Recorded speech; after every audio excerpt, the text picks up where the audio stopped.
everybody, and welcome to another episode of Horror Movie Night. We're back with our second listener submitted movie for listener submitted month, and this one comes from our friend Tom.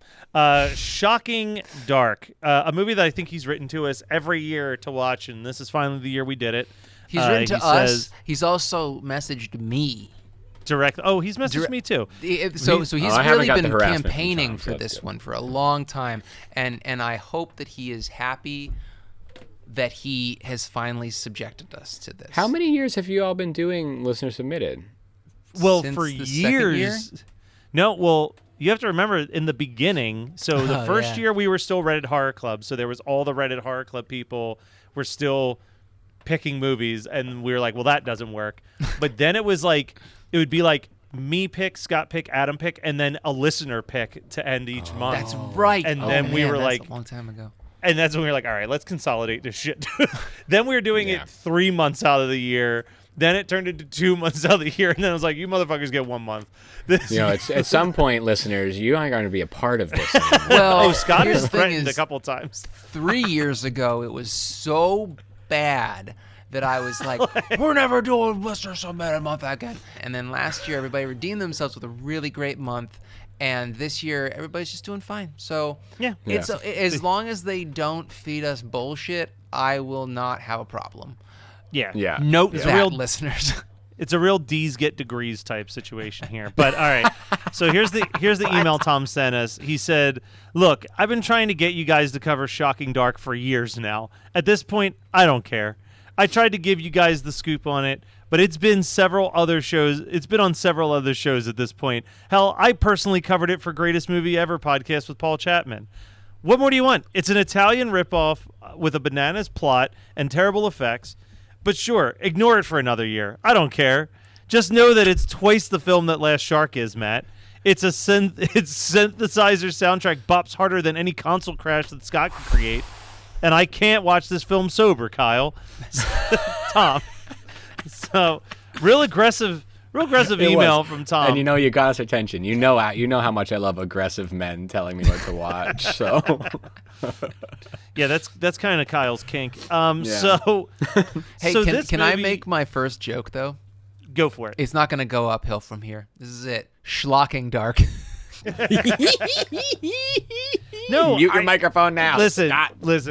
Thanks for listening to our movie night. I loved it. Shocking Dark is the movie that answers the question: which one of the James Cameron movies was Terminator when we decided to make the sequel? Because I don't remember.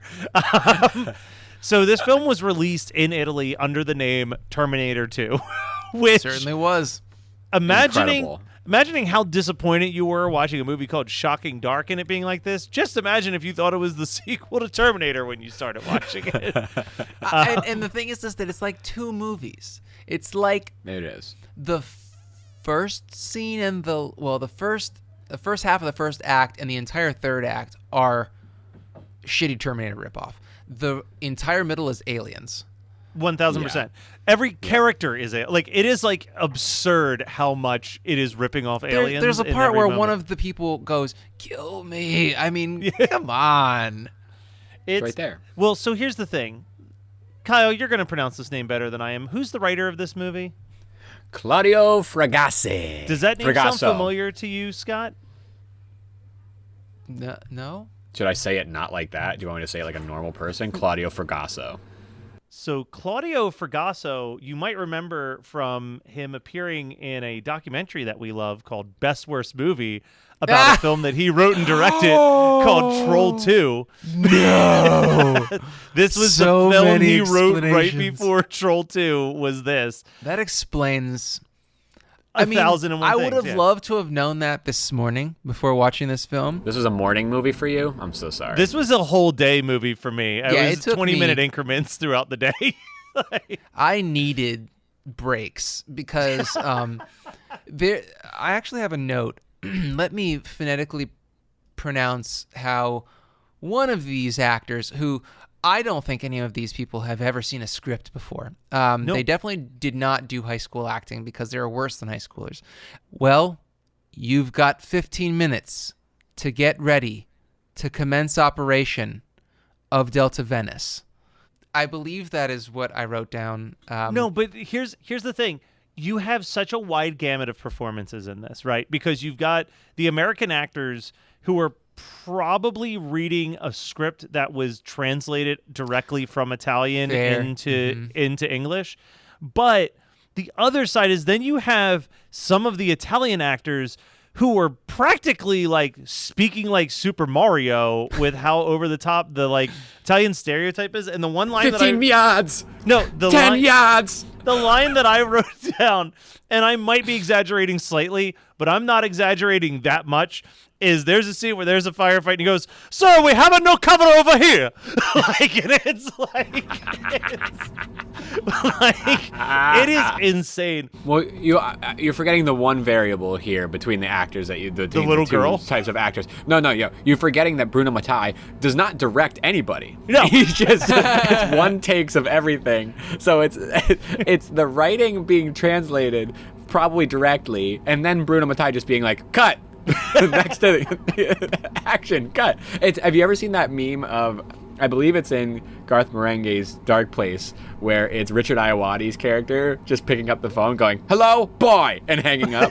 That's what I imagine. Action, cut of Bruno Mattei happening. The only piece of trivia that I found about this movie on IMDb just mentioned that in an early scene in the movie, like in the first 2 minutes of the movie, a character's on the phone receiving information and just nodding their head as if that is the response that the person on the other phone is waiting for on if they understood the information. It's a camera phone, dude. Yeah. It's a sci-fi movie.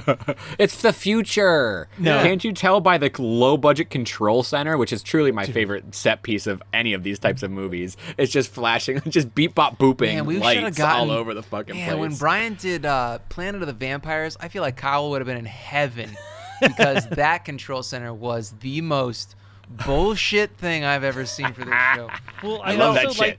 This is like one of those movies where it's like, we're going to jump into the future, but we're only going to jump about 20 years into the future for the sake of the movie. The year 2000. The year 2000. It was the year 2000. Dude, oh, yeah, so they jumped this, 10, though, in 11 years 88 into or the whatever, future. when- 89. 89. They jumped 11 years into the future. But the year Yeah. 2000 sounds really futuristic. I mean, it's 2022, and it still sounds futuristic to say the year 2000. Right. In the year 2000. I We just- lived it, and it still seems far off. I just like whenever you do these movies where it's like, all right, it's the future, but it's only 10 years into the future. So the only thing that they can come up with is fashion is crazy now. Yeah. and their Fashion is police new team wave. is called That's all this movie is. Fashion's nuts, and their futuristic team is just called Megaforce. There's real. If we're going to talk about anything that's involved with naming, we got to talk about the fact that they are all part of the Tubular Division, which I believe It's the that Tubular the only Corporation, except the let's be Tubular serious Corporation. I believe the only way that you can become part of the Tubular Corporation is that you have to either know how to do machines, you're cool but rude, or a party dude. Those are the ways to get into the Tubular Corporation, as far as I That understand it. joke has legs. All right. I love it. I love it. You just have to get I'd imagine you just have to get pitted, and then, but Venice is full of water. It's fine. You Yeah. could just- Well, how much of it is polluted though? Oh, that's right. Yeah. Oh my This God. Now, this movie starts off, and I thought I was watching a trailer for a second because it's 1.1 second in voiceover. It's Venice is destroyed by 2020. You're you try to go back to the Tubi list and you play movie. You do this perpetually this for is why 5 it took minutes. them all day. You fall down the whole shutter hole that you had the last time you tried to watch Butcher Baker Nightmare Maker. Thankfully, this shit was on YouTube with 0 commercials, which was Hell exactly yeah, how player. it needed to be watched. But you know what? I'm gonna push back on Tom with one thing. I'm not going to say that it has good special effects, but I was expecting the monster to look a lot shittier than it actually Yeah. looked when it 1st started showing up And on there screen. are 5 of them that show up Yeah. multiple times. Now, there are, let's say 5 monsters, but 2 designs, which I find impressive because the first design looks exactly like the Man-Thing, which Man-Thing, for the uninitiated out there, probably people that are way younger than me, Man-Thing was Marvel's answer to the Swamp Thing. much less interesting character, but as a Swamp Thing fanatic, I love Man-Thing just because I can't get enough Swamp Thing. But he looks exactly like that. And then the other ones look like Harlequin Ichthyosis Beta Ray Bill, if we're going with Marvel characters. Yep. So a horse alien that has no skin. I registered, and this is a little bit of a deep cut, but I registered one of those designs looking like Vader's New Japan helmet. Which, if there's any wrestling fans, there's this big wrestler Vader when he went to New Japan Pro Wrestling. He wore this big H.R. Geiger looking fucking like to his shoulders. I don't even mask. like wrestling, and I know that mask. That's how impressive it was. Yeah. I tried to look it up because I didn't know enough of the history of it, and I was like, apparently he just wore it then, maybe once. Like all the screen grabs I can find are of the same match. So, but it's a beautiful mask, and when I saw Geiger was like, cease and desist, please.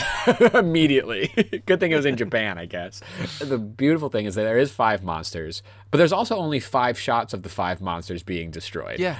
Maybe 10. Maybe there's 10 shots of them being destroyed. But I think they spent a good 3 hours with those monsters. All right, like 3 whole hours, guys. Bruno Mattei was like, we need as much as we can to use throughout the movie. Everybody else there was so much shot. smoke. I can't imagine they lasted very long. A lot of Doritos on set. Oh yes, that. Well, I didn't last very long with all the smoke from the Doritos, but those monsters, when they get shot, you expect maybe a gas valve amount of smoke, a psst. This blooms fucking immense amount of smoke. I want to know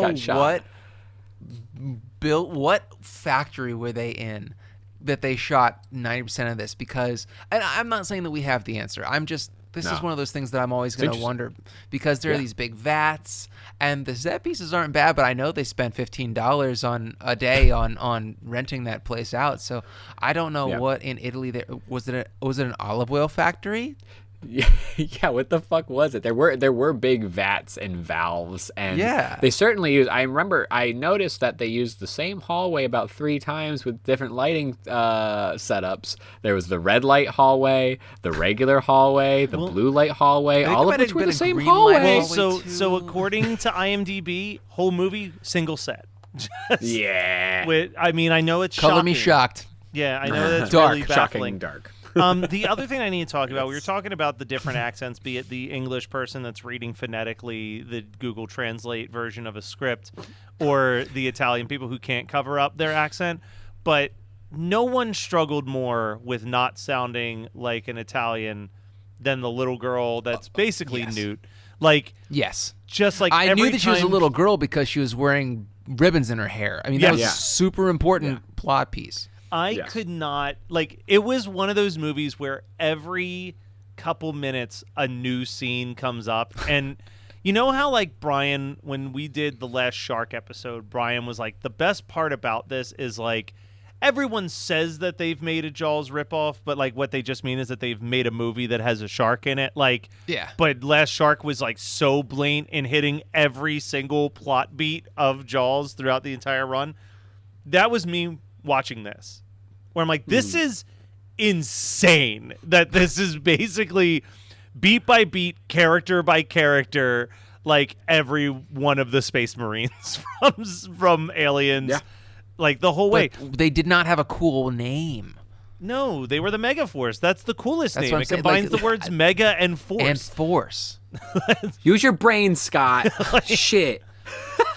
I love that, it is a beat for beat ripoff of those things with zero urgency. Yeah. Nobody has a fucking lick of urgency. Even when, not even the countdown timer that's going to tell them that this whole place is going to blow up is maybe 5 minutes. I don't know, 4 more. It's did you catch the line that the Great Value Terminator says to the main lady? He goes, in 10 minutes, this place is going to blow, but in 10 seconds, you're going to be dead. Ah! And you know what? Neither happened. No sense of time. No. In this fucking basement. You know what? I will say this much, though. If I'm going to give a compliment to this movie. Why? It's this. The fact that this movie advertises itself to be Terminator 2.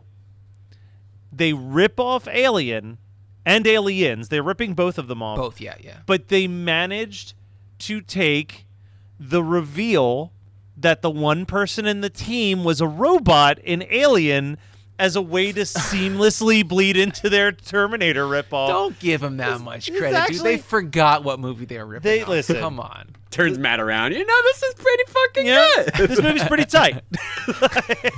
No, I mean, I know that there are people who are going to be all about this movie. Tom, clearly, being one of them. This was a fun experience, but short of me having like 10, 15 people over my house to watch a movie, there is zero chance I'm ever revisiting Shocking Dark. No, this was painful. Yeah. Alone. I might. No, this is definitely a don't watch alone movie because I think was if so you see alone in the stupidity. Yeah, like I feel like if you find out that like a local theater is doing a midnight screening of Shocking Dark, like fucking go. I'm sure that this with like a theater of people just hooting and hollering and making fun of it is like a good time. But yeah, at 11 in the morning, sitting in my recliner in my living room watching it on my laptop was not exactly changing my life by any stretch of the imagination. And I'm one of those people that does not like watching things on a laptop. I would prefer to have it on a TV any given chance. But I watched Tammy and the T-Rex, the gory cut, on my laptop, and I had a fucking blast with it. So I don't want anyone telling me that I didn't appreciate this movie because I watched it on a laptop. Could you imagine if they were like, oh, this is the way in. He definitely watched it on the laptop. It's his fault. It's his fault. If you would have watched it on the big screen, you would have understood the subtle brilliance. Yeah. If you would have picked up the Severin Blu-ray, Yeah. then you would. Actually, I guess I should see if that DVD sale is still going on, because if it's happening. I just got an email that said that Vinegar is doing. They're dropping one in a week. They're doing a big sale. For my own sake, I've been deleting those emails before I could open them up. Yeah, because you're sick of ketchup sandwiches. Did I say on the podcast where I got that reference? What, the ketchup sandwiches? It's from Yeah. real life. I ate ketchup sandwiches at one point when I was poor. No. When I was in junior high, I went to an antique store and found like the first 20 issues of the Dazzler comic book.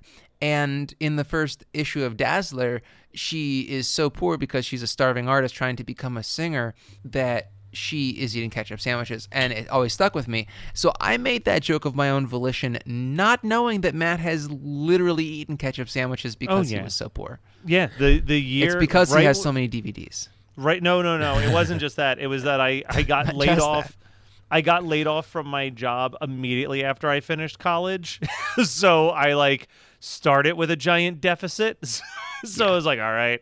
Surviving on what we got. I can buy a bottle of ketchup for $3 and a loaf of bread, and that's 5-6 days worth of lunches. Let's do this. America. Yeah. Fuck yeah.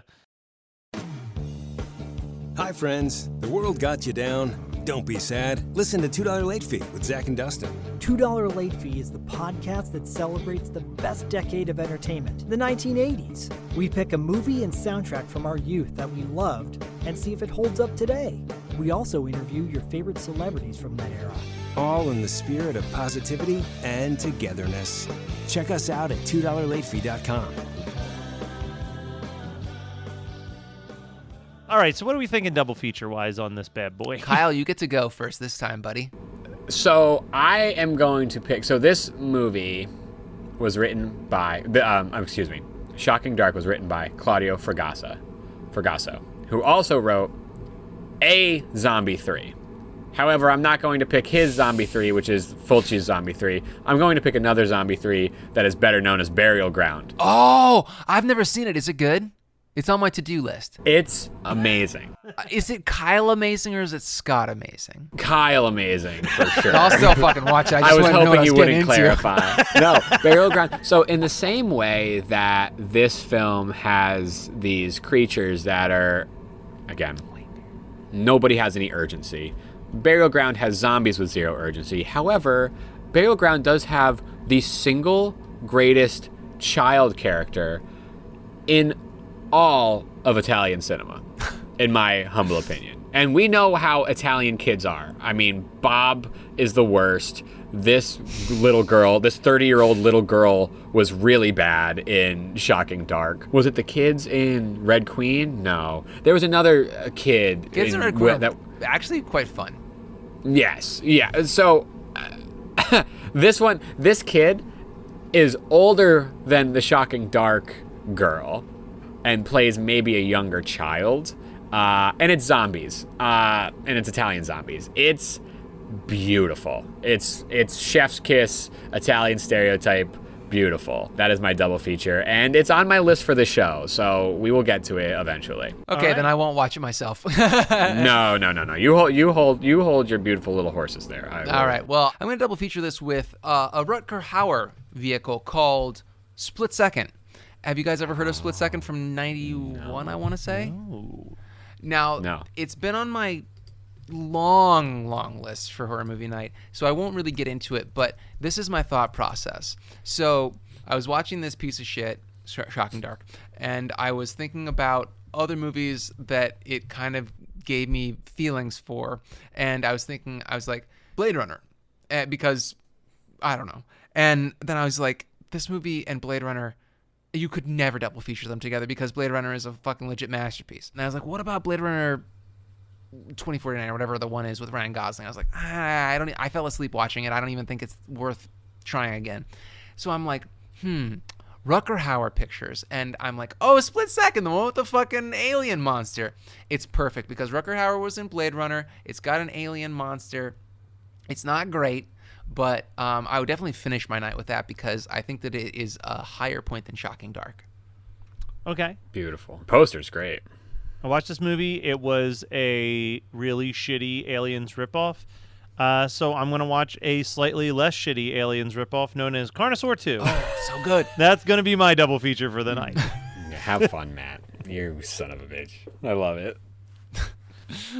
All right, so we've watched, read, listened to, whatever. I watched Nightmare on Elm Street 4, Dream Master, for the first time. First time. Ooh, you lucky You wouldn't boy. happen to be getting prepped for anything else, but No. So I thought that I'd seen this, and I realized that I confused 3 for 4, not just because of the inherent connection of characters, but right there's. well, and also So they, this is where up until the last word, they are the same title. Right. I get them confused That's all the probably time. Honestly, that's probably fucking part of it. But we watched. Last week. I watched Resurrection. Both were with my friend Jeanette, who is a big fan of the show, and she's looking at starting her own horror podcast of looking at horror movies through the eyes of love and gender and sexuality. She's very excited to get going on that, and it'll be a good time for her. But when we get together, we just watch anything and everything that feels right, and for some reason 4 felt right. It's fun. Like, I guess if I were to like sort of like boil down what I imagine a Nightmare on Elm Street movie to be for like the uninitiated or like people who know Freddy Krueger as popular culture, that's probably the one that I would be like, oh yeah, that's the pacing of it is null. It's just like kills and characters and Freddy's one-liners and great effects. It's like the perfect.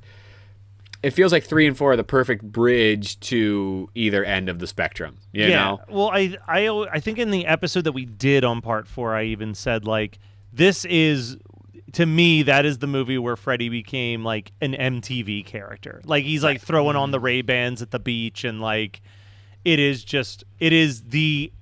me, that is when Freddy truly became part of the 80s lexicon in a way that really was not seen by any other horror franchise character in that way before, or even really after, for years. Like even at its peak, I don't think like Ghostface or Jigsaw has even come close to the pop culture relevance of Freddy Krueger in 1989. I feel Chucky was the only one who came close, and it seemed like an alternate route. You know what I mean? Like it seemed like a parallel road, but not quite the same like highway that Freddy was on. Like it didn't bother me that was like, I was like, oh, finally, like I see what that is, that connective tissue that I just never actually got to sit down and watch. Like I watched Never Sleep Again, and I got all like the behind the scenes stuff and the effects stuff and like a little bit of the culture of it,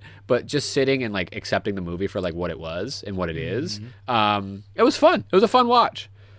Yeah, no, I enjoy that one. It also, as we all know, it has the best kill in Freddy history with that cockroach kill, man. That thing is a sight to be seen. Something else. All right, Scott, how about you? What did you watch this week? I watched something very new. I watched The Princess on Hulu. I really liked it. It is a very simple premise. It's this princess is locked in a tower. Obviously it's a medieval fantasy, like action fantasy kind of movie. And she's trying to get down the tower, fighting different people to save her family from this evil prince. And dude, it's so dumb. Like the premise is so simple. It kind of is like a video game, but a live action movie. I really enjoyed it. And now I won't watch it again because I'm not much of an action movie guy. I was a little tired of all the action scenes, but the fight photography was so good. Every action scene it felt like you were playing a boss in a video game, which I really liked. And the female lead was phenomenal. There are a lot of just great actors in it, and it has a fun little MCU connection, two of them actually, because Dominic Cooper plays the evil prince. He was Howard Stark, young Howard Stark in Agent Carter and Avengers Endgame, and then the Olga something or other who played Taskmaster in Black Widow is his consort. So real fun, very turn your brain off and just have a good time kind of movie. Highly recommend it. If you have Hulu, it's an hour. It's literally 90 minutes. I don't think it goes more than 91 minutes, including the couple, like the 30 or 40 seconds over the 90-minute mark. It's a very quick watch.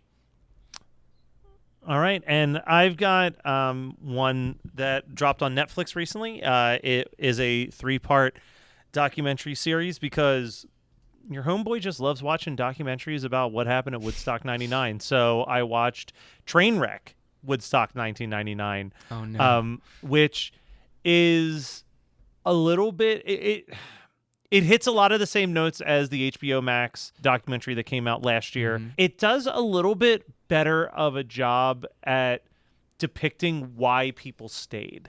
You know what I mean? Like, because I think in the first one you're watching, you're like, why the fuck did anybody stay at this thing? And like, they really do capture where like, you know, they pull like old interview footage where they're like, why are you here? And it's like, I paid $155 to be here. Like, I came here to see like whatever band and I'm staying until that band plays. So it really does capture a lot of that. And it's just one of the big things that I walked away from with it is that I wish I could have seen Bush's performance at Woodstock 99 live because it is a great set list. It's like I looked it up on Setlist FM afterwards. Like Gavin Rossdale is interviewed in the first episode because it's 3 parts and it's like part 1 is day 1, part 2 is day 2 of the show, and part 3 is night 3. Oh, that's a fucking brilliant way to do it. Yeah, and that's so obvious, but it's also, it didn't have to be that. Yeah, that's great. Yeah. And that's tension building in its own fucking It's tension building, and they keep bouncing back and forth. So they'll get to day 2 and like what the lineup is, and then it'll jump to like the people who organize it, like the kids who were helping out that were like, we told them you really shouldn't put like Limp Bizkit right after Rage Against the Machine, right after this band, like it's going to be too much escalation. They wouldn't listen to us. And then you like go into like what happened in the moment or whatever. Gavin Rossdale, Bush closed out night 1 after Korn.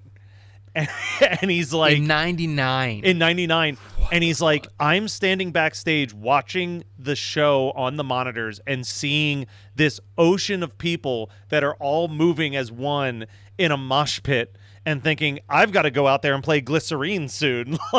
But they actually give him a lot of credit, and a lot of people said like what could have been a very quick like off on switch from going from like the high anxiety of Korn into like more of the mellow alternative rock sound of Bush.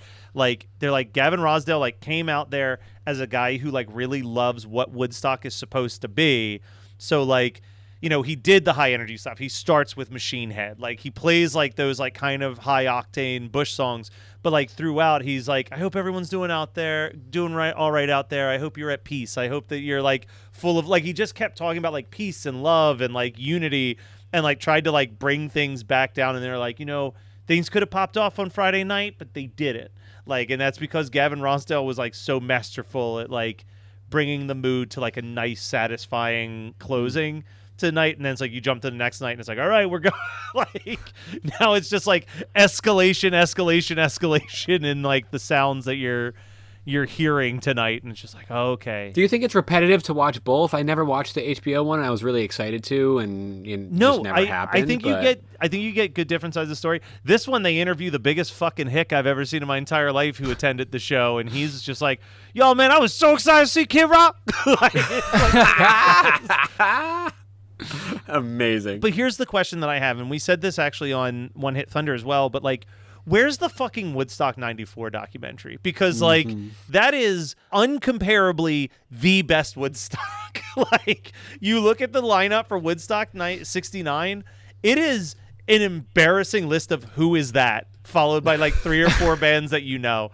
Like it's like a lot of Matt, like you're also in your 30s. Come on, man. Listen, I appreciate 60s music just as much as the next one, but do you know who headlined the first night? Was Ravi Shankar. Like that's like what closed out the Friday of Woodstock. Here's the thing, I've heard that name before. Yeah, he's the sitar player for the Beatles. That's his thing. Like it's not like it's like everyone acts Woodstock like was unprecedented though. It is unprecedented. But I think like you look at the lineup of 94 and you're just like, this is literally who headlined the first night of 94, Matt? What'd you say? Come on. Who headlined 94 first night?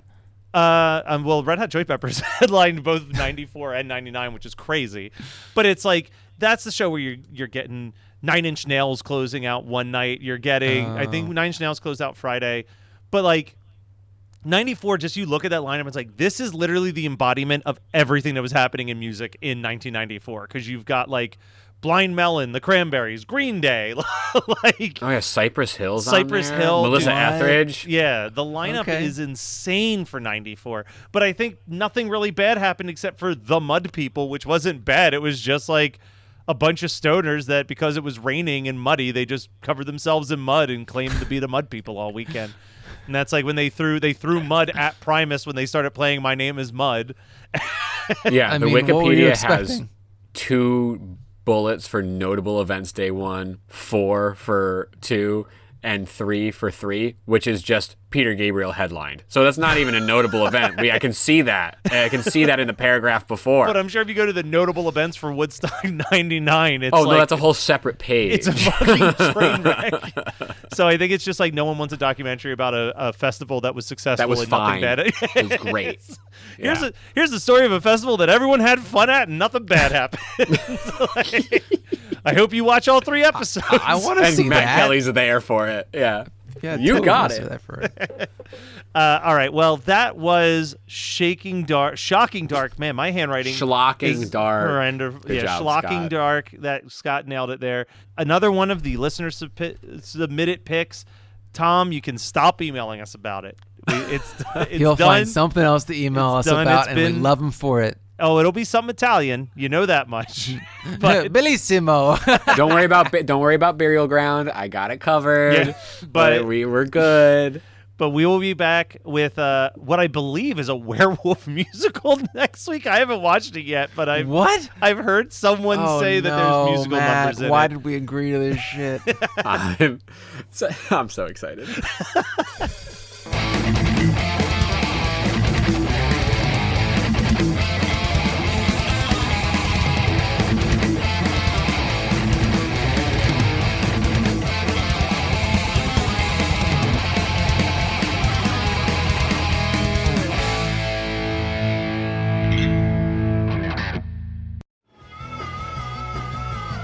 You're listening to the Geekscape Network.